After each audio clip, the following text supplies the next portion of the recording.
bisan asa nga natay mga kaila pwede kay nato ma-share si Tribute Grace. Okay. So, ano siya ma'am? Ang offer ni Tribute Grace ingon ani.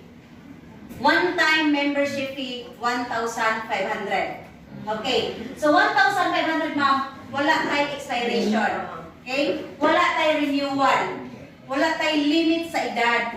Ug labaw sa tanan wala tay limit sa health. Ngano man, kay pag once ang mag-isgot og insurance, like for example, di edad na tag 60 years old. So, pag once nga mo-appear tawag insurance ma'am nga 60 atong edad, di na ta pwede sa insurance. Tama? Kung nana po tay health issue, labi na katong nagbalik sa ospital, katong mga cancer patient, mga ingonana, nga grabe na siya ng mga sakit, dili na po ta pwede sa insurance. Ang good news nga naman, kang Tribute Grace, atuan na silang ipang salod. Kumbaga, wala tay pili diriya. Pwede kaayo diriya tanan. No? Nagtinga naman ka dinaan, nagbalik-balik ka sa ospital, bidritin baka, pwede kay ka-tribute. Now, karon, sa 1,500 nimo, upat na mo kabuok maka-benefits. Sa tuang 60,000 nga cash assistance.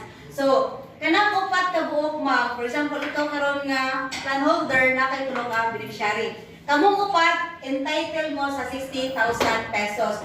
So, kung kinsay gusto mo na, pwede kayo. No, makadawat dayon sa 60,000 pesos. Pero, kailangan lang ta moabot ta sa tuwang contestability period nga 7 months and 1 day. Okay. So, ang kamatayon duha ka klase. Death, natural death o accident.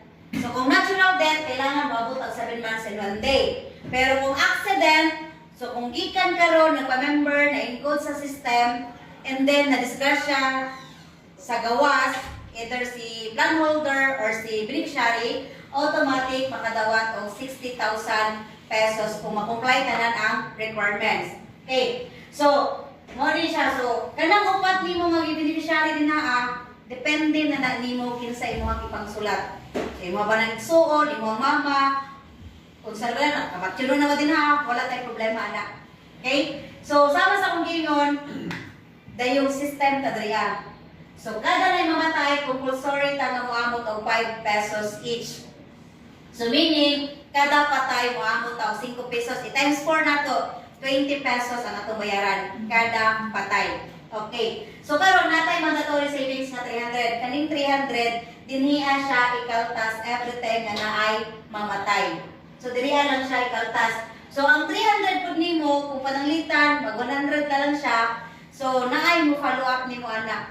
Follow up ka para kulipan na po ang imuhang atong nawala. So, mura siya load sa cellphone, ma'am. Nga pananglitan na expire ato ang load, atuan na pong loadan para na po tayo magamit. So, same scenario diri sa ato mandatory savings. Kung mahulog ato ang savings, that's the time na ato na pong kulipan. Okay? So, ang ato ang madawat, ma'am, is 60,000. What if dili kaabot sa 7 months and 1 day?